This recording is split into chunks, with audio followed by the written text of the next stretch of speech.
Okay, hello everybody, welcome to TìandTarot, or welcome back to TìandTarot if you've been here before. A while ago I made a video basically just about tarot cards, what they mean, how to interpret them, how to actually do tarot readings. So this is kind of a part 2 to that, and this is about the symbols within tarot cards in tarot reading. So getting straight into it, the first symbol we're going to talk about is angels. The angels typically in a traditional tarot deck will crop up in the Lovers, the Wheel of Fortune, Temperance, Judgment, the World card, the Seven of Swords, and the Queen of Swords. However, in the world of alternative decks, they can crop up anywhere, and that's why I've also got the Hierophant here in this deck. And I'm showing you 3 different decks so that you can see how they might be illustrated differently across decks, and what they may mean, and how they can crop up on other cards. And this is a really good thing, I think, in alternative decks, is that it kind of expands the meaning of cards, because it's taking symbols from other cards and putting them on different ones so that you can have a deeper understanding of that card. So in this context, it fits really well with the Hierophant. So what does an angel mean in tarot? Angels are messengers. So when you see an angel crop up in your tarot card, essentially it means message.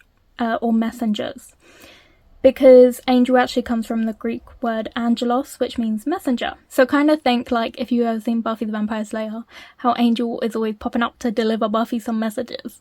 That's literally what it means.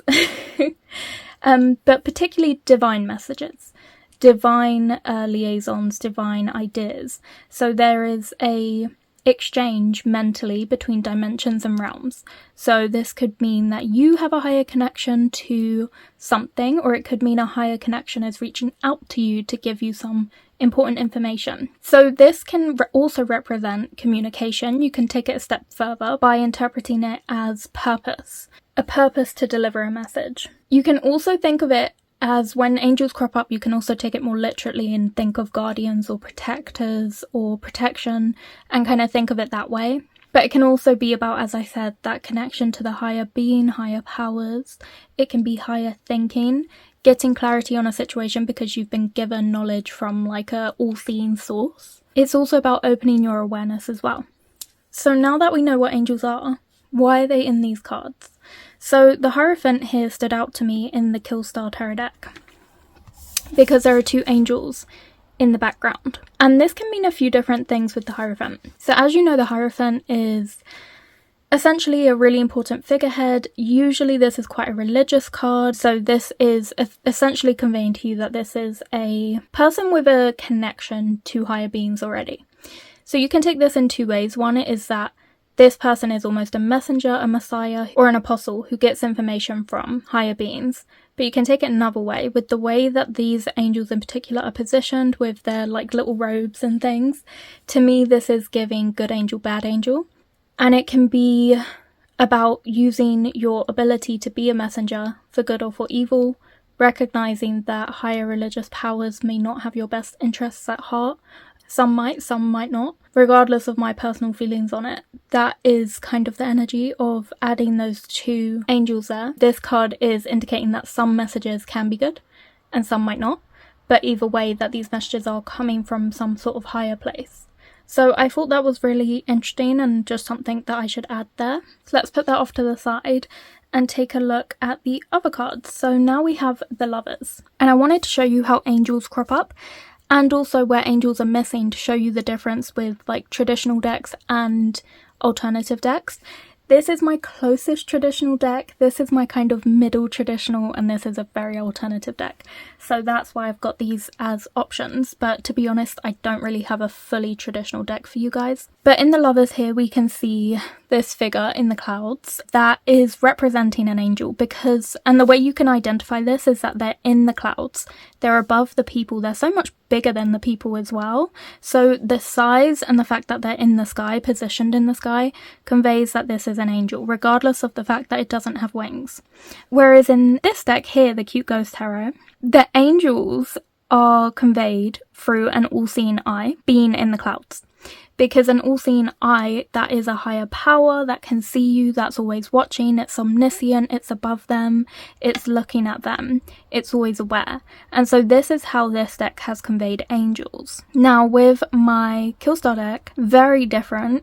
Instead of an angel, they've put a snake, and there is an important reason behind this. So in the Lovers card, the representation of the angel is essentially to look down on you and give a blessing of this union, to say yes, this works. But as you can see, this in this more traditional depiction, this is like Adam and Eve, and on Eve's side with her tree there's a snake in the tree. And that's of course to allude to the whole like Eve betrays Adam and like bites an apple, which expands her knowledge, and then she no longer likes him, blah blah blah. Basically trying to put you off of being driven towards education and learning, finding your own mind, and just instead being subservient to your male counterpart in a heterosexual relationship. So it's basically also trying to indicate that Eve is inherently bad, impure, and deserves the punishment she receives in life, like periods, childbirth, that sort of thing. Really disgusting imagery from religion. On this Killstar deck, where it's not very traditional, you can see there's no angels. A blessing hasn't been given. They're not in the sky. There's no angel around. What we are seeing is a snake that is positioned above them. And this is really interesting because this means you can kind of infer deeper that, one, with this Lovers card, this is not a blessed or sacred or intended relationship. This isn't a relationship that has the universe's blessing. You can look at it two ways. This is either a relationship you are choosing based on your own judgment because the snake represents knowledge, you taking back your power, your personal judgment on things. Or two, you could interpret it as more like how you would more favorably if you were into religion and believed like Bible imagery and things like that.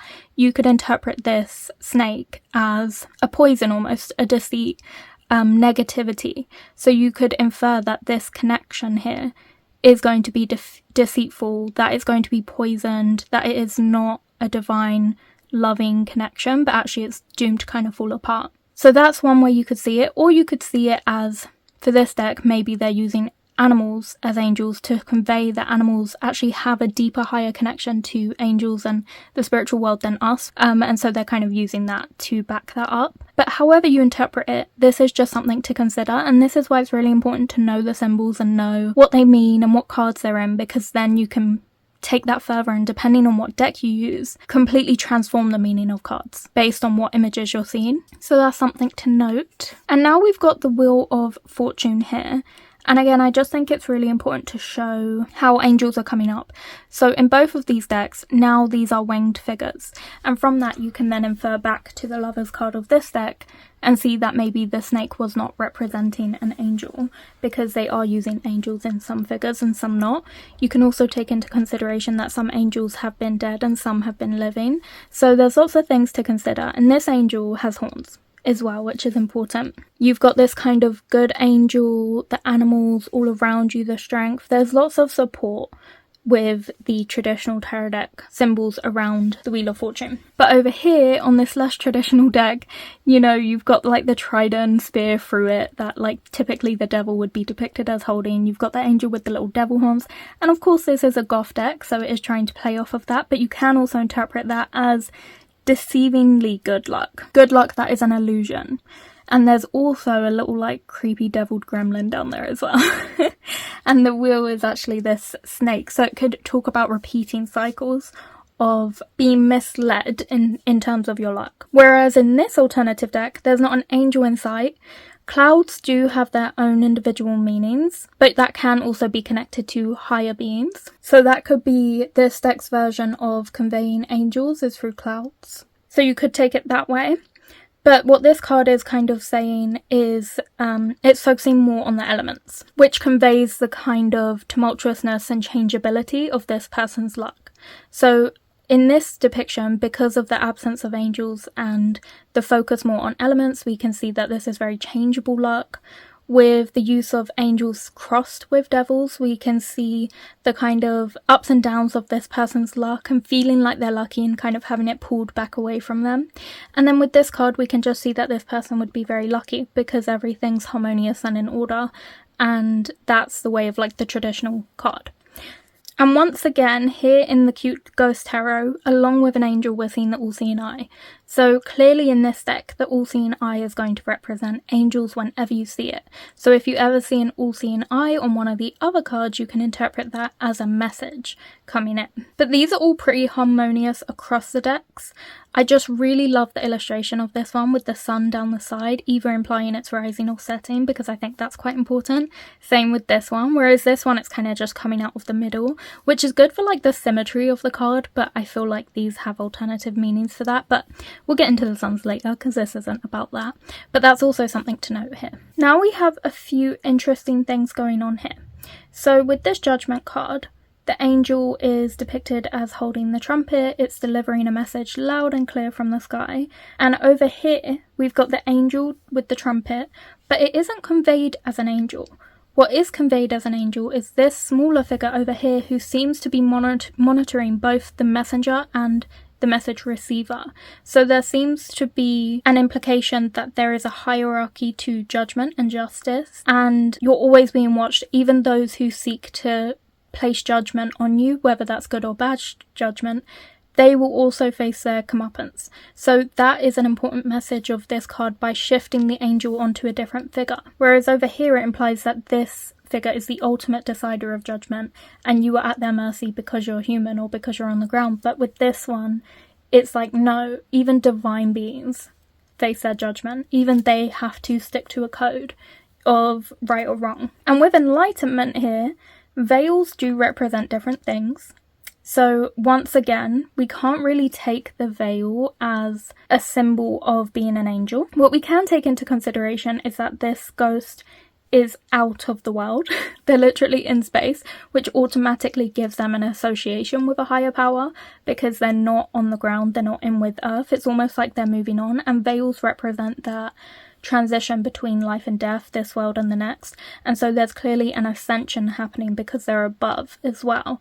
So we're clearly seeing that this person facing the enlightenment is up leveling in their position. They're moving on because they have learned what they needed to learn. They've learned all of their lessons. So there's this idea that you're always being judged in life, and if you haven't actually learned all your lessons, you'll kind of be held in limbo until you have learned those lessons.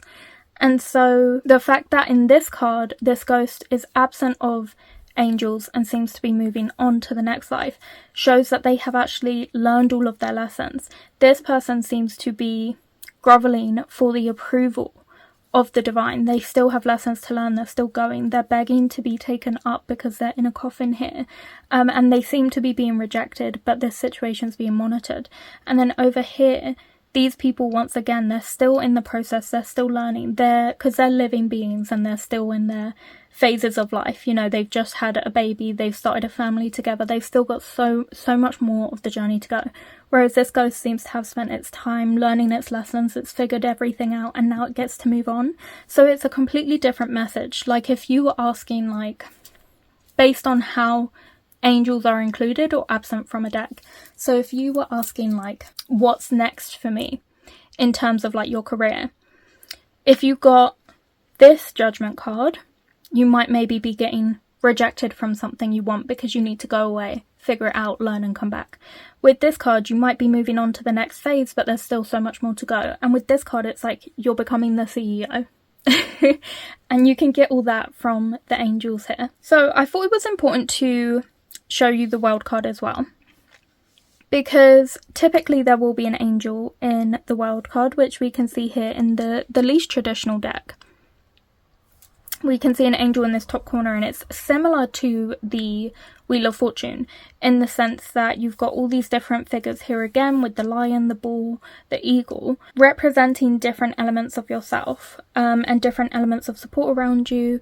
It can represent ascension, almost like achievement, accomplishment, you reaching higher ranks through the world. So here, instead of including an angel in this deck, she is like moved on from the world. The world is behind her, implying she is in some sort of new space, especially with this sphere here. This very much implies that she might be in space surrounded by other planets. And then her hair kind of turns into like a veil wrapped around her, which again is that moving on to something new, moving on from life, but we'll get into that later. But over here, there's an angel present showing that this success was divinely guided, there's support around this person, and that as they ascend, there's still more to learn. There's still more to go, but they are ever more deeply higher connected to the higher beings and the higher world. But over here, once again, similar in this deck to the Wheel of Fortune card, there is now emphasis on the suits instead of the elements, which is showing completion because you've got all 4 of the things that you sought to accomplish. There's less of a need in this deck to include angels because it's including ghosts, which are from the other side. So they are spiritual, they are the spirits, they're literally that divine higher power. So there's less of a need to include that.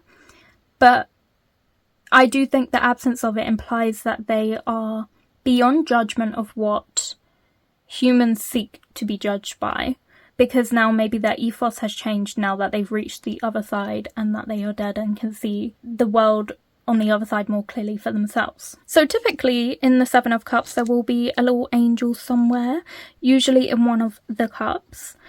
So in all 3 of these decks there are no angels, but you can try and interpret where an angel might be, what an angel might have been in this situation. So over here, this veiled figure could have been the angel. Over here, these little sparkles in the cup could be an implication of like higher beings, along with this ghost in this cup as well. So there's lots of different ways that you can interpret these cards, but the absence of an angel here heavily implies that there is more disillusion going on in these cards than divine wisdom, because they're not relying on that. But you can also, while we will get into clouds and what clouds mean later, you can also interpret the clouds around this as disillusionment, dreams, but you can also interpret that as higher connection as well, because that is the thing that divides you from the higher powers, as we saw in the Lover cards. And lastly, we have the Queen of Swords. Once again, we're seeing very clearly that no angels have been included in these cards. And that's something really important to note, because that means that they have decided that for the illustrations of these cards, there isn't one necessary for this. There isn't one needed. They decided to remove that higher power energy, and for several reasons. I think it's because all of these cards are sword cards. The sword is pointing up, and when it's pointing up, it speaks to you receiving higher power messages, because your sword is like piercing the sky. However, what's interesting is the Queen of Swords in this one is kind of tilted off slightly, implying that those divine messages are maybe corrupt or coming in wrong or aren't quite right, or they're being misinterpreted or misunderstood. So that's something important to note here. Also in the Queen of Swords here, I do think in this deck, the way that they use butterflies is, again, and animals in general, is to convey higher power. So that's something to look out for in your deck, is how are angels being illustrated or presented to you in that deck, because I do believe that the way they've used butterflies is also conveying that, because this butterfly is just about to touch the tip of the sword, which means they're about to receive a higher message imminently. You can also take the clouds in all the backgrounds, as I said, as a representation of angels. Okay, so the next symbol is the Ankh, which is this symbol right here. So let me show it up close and personal. It's this one here, and it only turns up in one card in the tarot decks, and that is the Emperor card. Ooh, an alternative. They're not using an Ankh here, they're using something else. It looks really interesting. It's like a crystal ball, but it's almost got like a moon in it as well. But here is another version of the Ankh. But yeah, it only pops up in this card of the tarot deck. But as I said, study yours, because each deck is different, and some alternative decks will place Ankhs in cards where you wouldn't traditionally see it, and that's there for you to interpret alongside that meaning of the card to see the difference there and see what other messages you can pull from it based on what you know of an Ankh. And in this card, for example, there isn't even one. So that's something to consider as well. So an Ankh, for those of you who don't know, is essentially the key of life. It's an ancient Egyptian hieroglyphic symbol, and it's used to represent the word for life, and by extension, a symbol of life itself, which is why it's seen as like the key of life. It has this little like T shape at the top, and it's like a little loop, and then it's like a cross almost. So it's like a cross but with a circle on top instead. And Ankhs can represent lots of different things, and we're going to take that into consideration with the fact that it's popped up in the Emperor. So it can represent protection, meaning that this leader is protected and potentially this one isn't. It can also represent royalty. So in all of these cards, this figure is sitting on a throne. There's a sense of importance to this person because they are the leader. So that's where that royalty tie can come in, is the Ankh can signal that this is a royal figure. So in this card, where there's an absence of the Ankh, what we can see is that potentially this person isn't royal and their position is slightly more unstable than that, or that their position isn't a social construct one, it's more of a spiritual position, or a position that cannot be taken from them through like denouncing, ranking, dying, and then like your heir taking the throne. Like, it can't just be pulled away from you in that kind of very physical way. It also represents honor. So the person who has the Ankh and holds it is a very honorable person, but also they hold a lot of responsibility there to remain honourable. This is also a sacred person with a lot of hidden wisdom, and that comes through with the use of the Ankh. It can also represent a covenant, as well as power and authority. And I think with the Emperor card, this is such a big card of power and authority, because the Emperor card is, of course, like this leader figure who holds a lot of power, who's an authority figure, who takes charge, who is a good, like, balanced, stable leader with the 4 pillars here, and they can balance out their kind of, you know, need to rule with an iron fist, as well as their kindness and their consideration and their listening ear, you know. So this is someone with a lot of power, a lot of authority, and the Ankh really goes to represent that.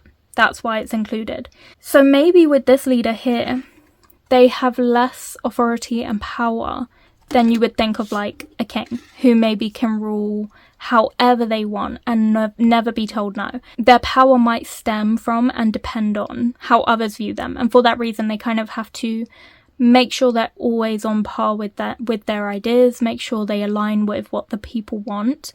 So for example, if you think of like an influencer or something, if they're like a food influencer and people really like that they review like specifically food from like supermarkets, but then they tried to review food from restaurants and people got really mad about that, they would then have to go back to reviewing, you know, grocery store food, and for that reason the power almost lies with the people, and that might be coming through more strongly in this card than in the other two, where the power almost lies within them, but they are, regardless, because they're the Emperor, they're still choosing to be kind and considerate of their followers and their people and their opinions. But with this card it's like you almost have to, for some reason, to maintain that power. So that's one way you could look at that. Okay, so next up we have Anubis, which is cropping up in the Wheel of Fortune. So once again, we're taking a look at the Wheel of Fortune. So Anubis, for those of you who don't know, is this figure right here, although he is not depicted in any of my other cards here, but traditionally he would be in the Wheel of Fortune, and he is cropping up here in this card, even though their interpretation, their illustration of him is a little bit different. This is supposed to represent Anubis. So let me give you a close-up. Right there, this one. And Anubis is basically a god who was an ancient Egyptian god who is in charge of funerary rites. He is a protector of graves, and he is a guide to the underworld. Usually he is depicted as a canine or a man with a canine head. So typically a dog head, but in this deck, because this is like a deck with like mostly skeletons, not really people, it's kind of hard to tell, but you can tell by the feet that this is like an animal. But with the head it's harder to tell because this looks like an animal, human skull to me, but then they've given him ears, so like a dog. In this particular deck it's kind of crossing over with like a Sphinx statue, mixed in there with symbols of like Anubis as well. So that's who we're kind of talking about. I don't have like a traditional deck to really show you what this looks like, but I've got images that crop up on the screen when I talk about this, so you can see what Anubis looks like there. So you can see that this is slightly off, but this is what is representing Anubis in this deck. And essentially what Anubis represents is guidance, because of course he is a guide to the underworld. So this is someone who would escort you there, show you the way, show you the ropes. So this is about being guided. It can also be about safeguarding and protection during times of transition in general, because you moving from one world to another is a transition, and so it's protection on that transition. So that pairs really nicely with the Wheel of Fortune, which is a card all about transition, because it's a changeable card. You're going through the motions. The wheel is turning, life is changing, things are moving. Your luck might be turning. You might be getting good luck, bad luck, good days, bad days, and either way you are being divinely protected with Anubis on the Wheel of Fortune card. With the absence of Anubis in these two cards, you can take it two ways. So you can either take it as you kind of missing that protection and that divine protection, and maybe you're a little bit more exposed to the risks of change. Or you could take it slightly differently and see this as a sure way sign that there is nothing to do with transition on this journey. There's no changes that are going to change you in a physical way that would require you to have guidance. Whereas here, this might be big changes that are coming your way that will require divine guidance. Another card I just wanted to bring up from this deck to again show you that these symbols can crop up anywhere is, once again, we've got these Sphinx figures here, but it is almost identical to this figure here, except with this figure we can see the ears clearly carved to convey that this is like a canine figure, whereas over here there are no ears on their headdresses, but they do both have the snakes. So I think it was just important for me to include this, because while they are representing like Sphinx or two dogs, because that's usually what is the case with the Chariot, it's important to note that there are similarities here in a deck where they are using the Sphinx to illustrate Anubis, and so for that reason it's important to note that with the Chariot there seems to be some sort of divine protection and guidance, and that this will be a transforming journey as well. Okay, so now we're getting into arches in tarot, and once again we are going to cover why they are and aren't covered in certain cards. So for this one we've got a few more cards that it is traditionally included in, although your deck can have it in other cards. The same goes with any other symbols we discussed today. So the arch comes up in the Four of Wands, the Ace of Coins, the Three of Coins, the Ten of Coins, the Five of Cups, and the Ten of Cups. So arches, that is what this is right here, as well as this, although in this deck there isn't one. So arches are symbols of like transition and transformation, because as you walk beneath an arch you're technically like transitioning into another realm. It's the same reason why people don't tell you to step into fairy rings, and they tell you not to walk through like doors or archways or paths that you see in the woods, because it could be implied that you're walking into a completely different realm. So that's where we're getting transition and transformation from. In tarot it represents that you're basically on the cusp of a significant change, you know, from moving from one phase of life to another, going from point A to point B. This could be like emotional change, it could be spiritual change, it could be physical, but either way it always represents that crossing over into a new realm. There's like an importance on reflecting on what lies beyond that threshold. It encourages you to consider whether or not these new experiences or insights will be good for you, and to question what they will be and what's waiting for you on the other side. They can also represent a sense of completion or fulfillment, because of course you're like walking through it, so you've completed something. So here, I don't know how any of you guys feel about it, but it's kind of giving like a wedding scene, because they're holding bouquets, they're about to walk through this thing together. It kind of implies that these are two people in love who have just gotten married and are about to walk through that together. They've completed something, they've fulfilled something within themselves, because in this deck there's two people, in this there's one, in this there's none, so there is an importance there, which we'll go over as well. It's about like successful passage through a particular stage in life or a phase. And it's about being ready to embrace these new opportunities, whatever they may be, whether they come with challenges or not. It's about being ready to embrace that. So in the Four of Sticks, which is the Four of Wands in my Cute Ghost Tarot, there are two people here walking under this archway. So they're about to transition in this together. They're taking this on together. In the Four of Wands in the Killstar deck, this person, believe it or not, is quite thankful. They kind of look like they're like in despair, but they're not. This is definitely a celebration card. So this person is very happy with where they're at. This is a stage of completion and they're glad that they've made it. But there is no archway, which implies there's no sense of completion or fulfillment. Potentially this person feels unfulfilled despite the fact that they have achieved something. The feelings are just missing. Or potentially it's about this not being a very significant change from one place to another. It could be a quite a small change, or potentially this change is being ignored, or this transition or this transformation is being ignored because of their own personal feelings of self-doubt.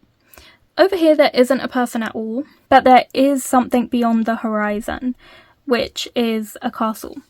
And so it implies that you could be walking towards stability, structure, a new life, a new home, or maybe that you might face stagnation along the journey, because sometimes structures can represent that as well. Because it's especially giving like the tower card structure with the little like pieces on the top. It's giving that type of architecture. So potential difficulties as well, especially with it being on a mountain, periods of peace and refuge.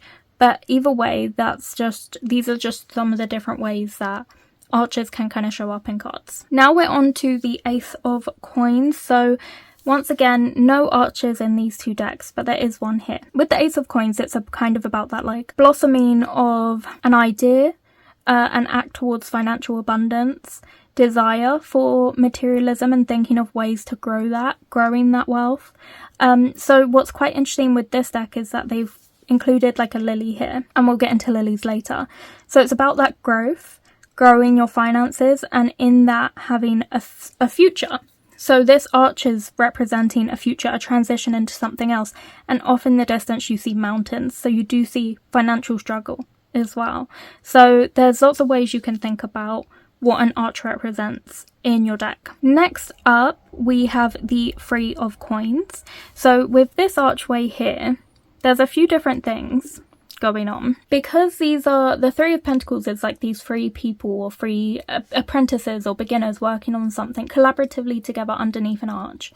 This symbolizes a transition from that learning phase to that mastery. So you've got to take into consideration the meaning of the card, because it's that transition there. It speaks of kind of a passage from you being the amateur, doing something for the love of it, or maybe being a novice, to becoming an expert and then recognizing your skill and effort. In the Ghost Tarot deck here, the archway is represented by the canvas with this square here, because that's what they're transitioning through. Their art and that canvas is the representation of that movement from being a beginner to an expert. So it's important to evaluate where arches might come up in terms of symbols in your deck. Now we have the Ten of Coins. It's important to note the distance of archways. So when we saw in I think it was the Ace of Coins, the archway was way into the distance. So there was some distance to go before you get there. This one is quite up close, but it's off to the side. It's kind of half cut off.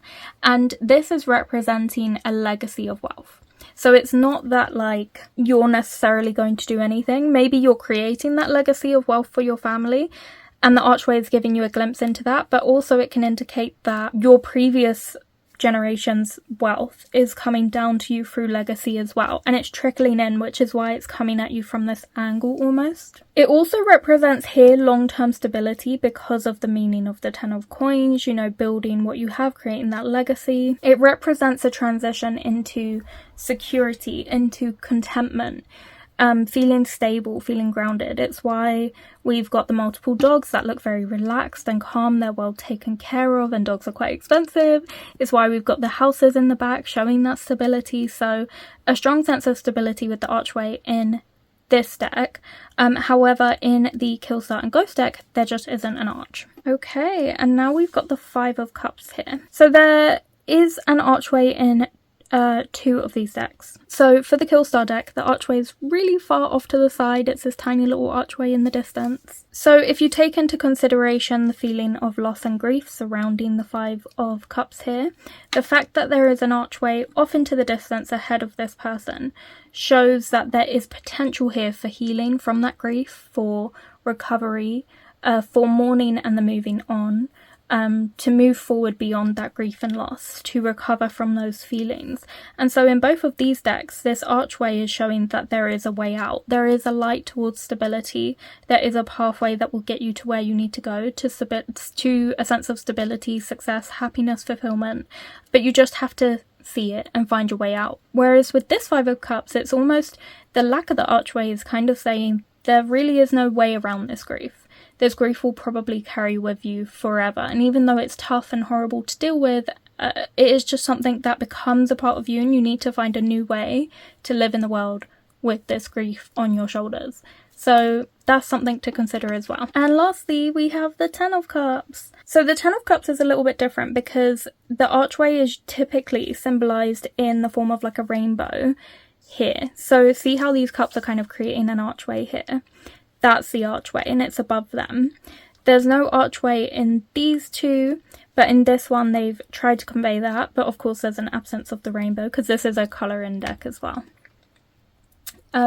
So the arch here, usually formed by rainbow, it's symbolising fulfillment, happiness and emotional completion, especially because of the crossover with the rainbow there and the crossover with the card meaning.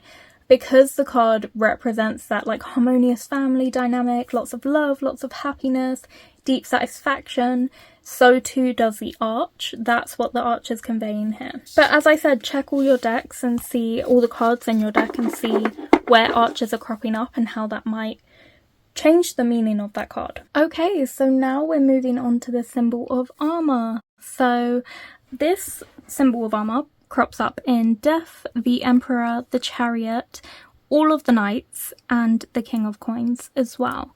And of course, armor represents protection. You know, it's the thing that would protect you when you go into battle. But it is also a symbol of status because, you know, who would wear armor? Typically a knight who is fighting on behalf of the king or the queen. So armor is a symbol of status as well.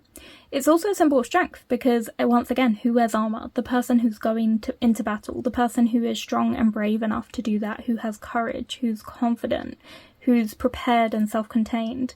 Someone who is guarded and protected because they're wearing that like physical barrier. It's also about distance and isolation sometimes, and being kind of remote because you're kind of contained within your suit. Nothing can get in, nothing can get out. It's really like quite isolating and creates distance between you and others.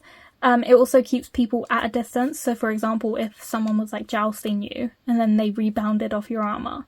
So it keeps people at a distance and it keeps you in your little bubble basically. So those are all the things that it represents. Here it's cropping up in the Death card.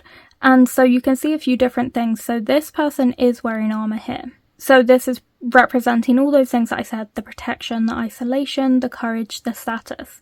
Over here, interestingly, they didn't put their ghost in armor, but they did give it the little feather on top, so it's still got the essence of that, and that could just be a stylistic choice, maybe something you don't have to look too deep into, but what it could convey is vulnerability. So with the Death card over here, with wearing the armor, you're protected on this journey of transition, whereas this journey of transition might be quite tough for this person in the Death card because they're holding onto the skull and looking at it in like wonder, in kind of like holding on to it like they're still clinging to the past.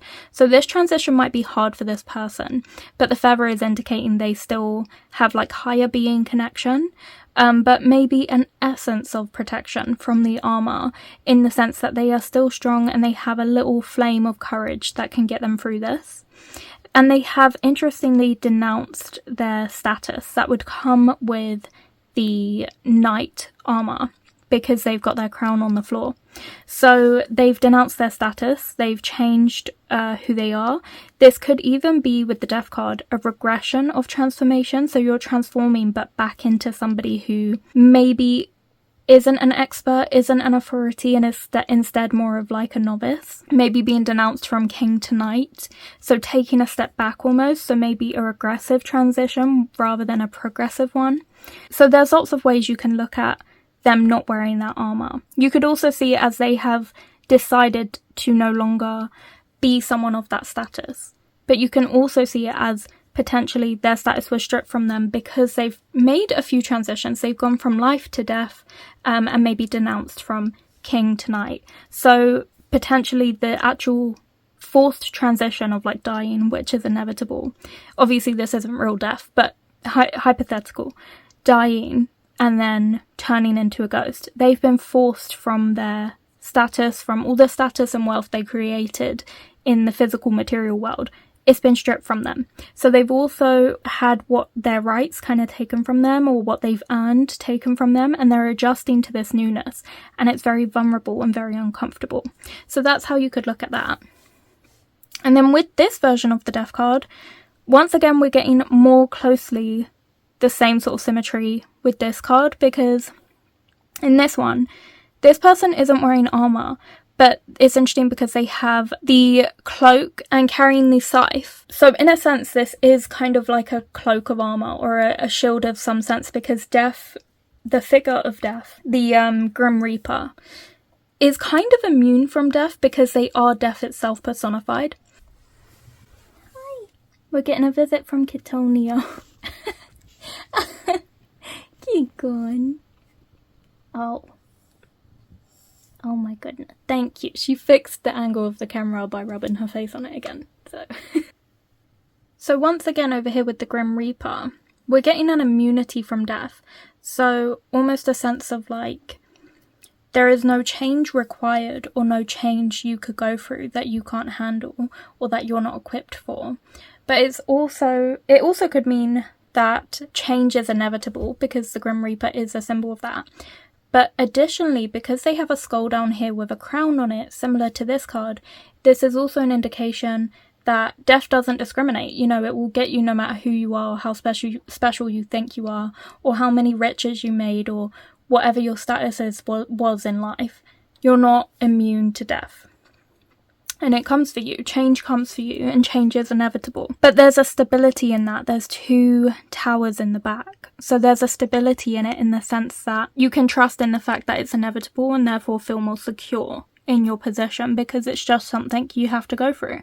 So there's lots of ways to interpret this. But with this card, because they've used the Grim Reaper, it's that death will pursue you no matter what.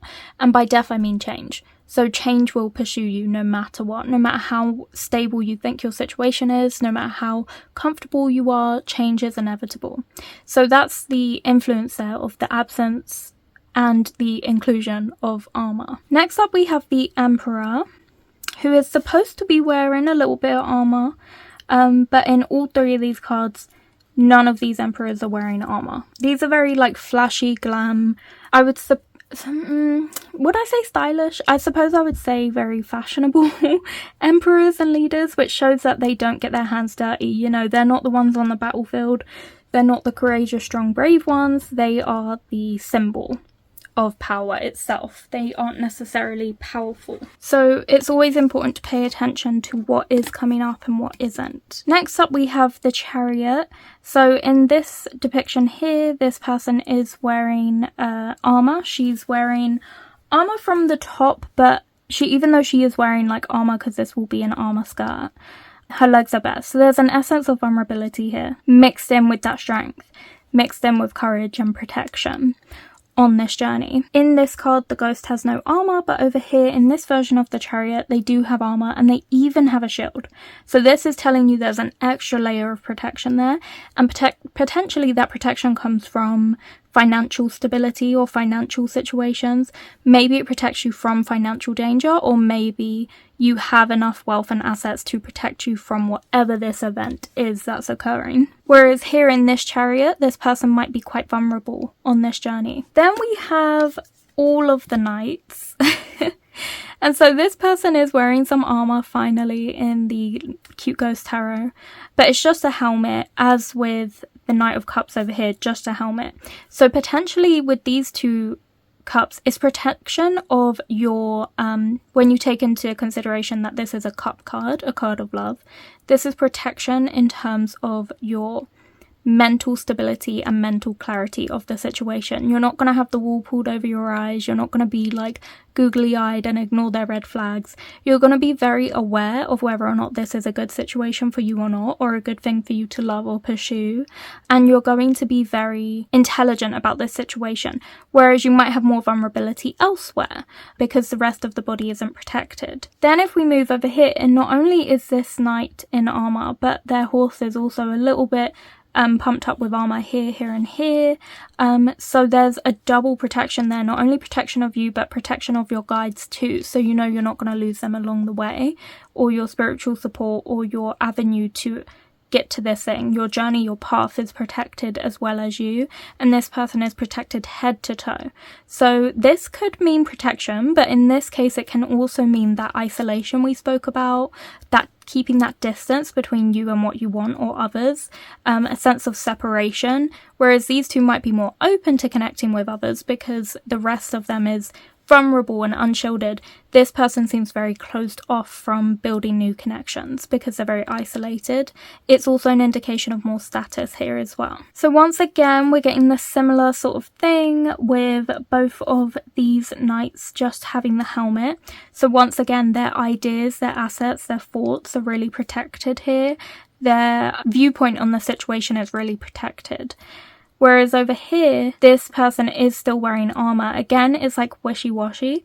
There's bits of armor, then there isn't, and the horse isn't wearing armor in this one. But this essentially is full body protection, but because the face is exposed for all of them, there is that vulnerability and that openness, and to still maintain a connection rather than distance. I'm not sure if you would call this like a visor basically, but essentially the visor of their helmet in these two cards is open. That means they're ready to, with the sword cards, the Knight of Swords, they're ready to war cry, shout, have their voice be heard, they're ready to speak, to communicate, maybe even to negotiate peace. Whereas this person, their visor is down, which means they're preparing for the worst and they're preparing to not speak, to let their actions speak for them, rather than have a mix of action and mind. This person is all action, mind has kind of been removed from it. Maybe because they feel the need to armor up against something, but maybe also because they don't believe that their voice is worthy of listening to. Take it as it resonates, how you interpret it. Then we have the Knight of Coins here. And once again, this person's fully suited up, but they're a little bit more vulnerable in their face here. And once again, these two, it's just the helmet, once again, nothing else. So still similar themes of that vulnerability versus that closed offness and the openness. And now we also have the King of Coins. So with this king, there isn't much armor, but what I will point out is that they've got this 3-point button-up shirt here, which was similar to the armor in the Chariot, because they had 3 essentially buttons and interlooping bits across their chests. So there is a slight reference to armor here, but once again what we're seeing here is an absence of armor where there should be if any of these were a traditional tarot deck. And so for that reason, this king is vulnerable. They're vulnerable to losing their place. They're vulnerable to losing what they have earned, where they have come. They're vulnerable of losing support or appreciation or honor. They're vulnerable, or they're open to closing distances between them and others, to inviting people in, to no longer being isolated, to no longer feeling alone or empty. And next up we've got benches. So benches can represent a few different things. They can represent grounding, they can represent contemplation, pause, reflection, rest, because this is somewhere you would sit, and this is coming up in the 9 of Cups, the 8 of Coins, the 4 of Coins, the 3 of Coins, Justice, and the High Priestess. It can also represent waiting for something, having to be patient, if you think you're waiting in a waiting room on a bench, that kind of thing. Safety as well, feeling a sense of security and foundation, because it's got the 4 sort of legs beneath the bench. So 4s represent that stability or a foundation. It can also be about meditation, regrouping, because you don't sit on a bench alone. So benches can come up in different ways. So in this deck, this bench is being represented by a mat on the floor, like a yoga mat. So from that, you would gather that this is more so about patience, meditation, contemplation. It's more about the thoughts and thinking and the mind. Whereas with this person sitting directly onto something, you could imagine with their arms folded, they're looking impatient. So they've been made to wait. Their patience is running thin. They're feeling a little bit annoyed. They're waiting for assistance on something. So you have to kind of take that into consideration. This is contemplation, and this is someone getting annoyed that they're waiting. And this guy's just happy to be here, okay? Just happy to be here. But there's no bench in this card with the ghost. So next up, we've got the 8 of Coins. And this one's a little bit different because it's like a workbench. So this person's working on a bench. It's not that they're sitting on one. So the bench is only coming up in this deck on the 8 of Coins, which we can see in front of them. So this is about working on something, taking a bit of action, but it's about sitting there, studying it, working on it. So it's more about taking things at your own time. It's about working slowly towards what you want, building the foundation for something that you want, and regrouping as well. And the absence of a bench in the 8 of Pentacles here shows that they are not resting as they're doing this. They are go, go, go, and they are really like gonna burn themselves out. Okay, so this person here in the 4 of Coins is sitting on a chair. It's not really a bench. And in the other 2 cards, once again, we have this cross-legged floor position. So this is a more of an emphasis on being grounded and meditating, waiting patiently, deciding to take that pause and that rest yourself, and waiting. With this 4 of Coins, based on the ghost's facial expression as well, where they're kind of nervous, they're kind of sitting on their money through fear of losing it. So they're sitting there because they are afraid to move. And with this 4 of Coins, once again, this person is sitting there kind of hogging everything. They really don't want to move forward. They view this point of rest on the bench as a point of safety. They don't want to leave it. It's like they've finally got their money. Why would they try and spend it, you know? 3 of Coins here. So this is supposed to depict people working on what they're working on, but there's also a bench in the background for rest so that they can regroup, contemplate, see what to do next, how best to go out this thing that they're working on. But in all 3 of these, there is no bench, meaning there is no rest. They are not resting as they're working. Maybe with the 3 of Coins, because 2 ghosts are sitting down on the floor, 2 people get to rest while one person is kind of managing the situation. But for everybody else, there's no rest. It's just steamrolling ahead, hoping for the best and going after what you want. Now we have the Justice card. And once again, no one be sitting on no bench. And for that reason, it basically means there will be no waiting. Justice will be served swiftly. There's no pause, there's no, this is going to take time. It's telling you justice is happening now. Balance is being restored now. There's no need to wait, there's no patience, it's happening. And lastly, we have the High Priestess. So this person is like sitting down, but you just can't really see it, but you can gather it from the leg positioning. And the other 2 cards, there is no bench. So the way that you can interpret this in collaboration with the High Priestess. So when the High Priestess is depicted on sitting on like a stone bench like she is here, typically this represents a solid foundation of knowledge or a state of rest and contemplation, because this is someone who is methodical, contemplative, someone with a lot of knowledge. So the foundation there is really important because it shows a stable mind, a stable source of knowledge. This person does the work to find out the truth. And also a state of rest. You know, this is a person who balances. They work hard and then they rest. You know, they play hard and they work hard.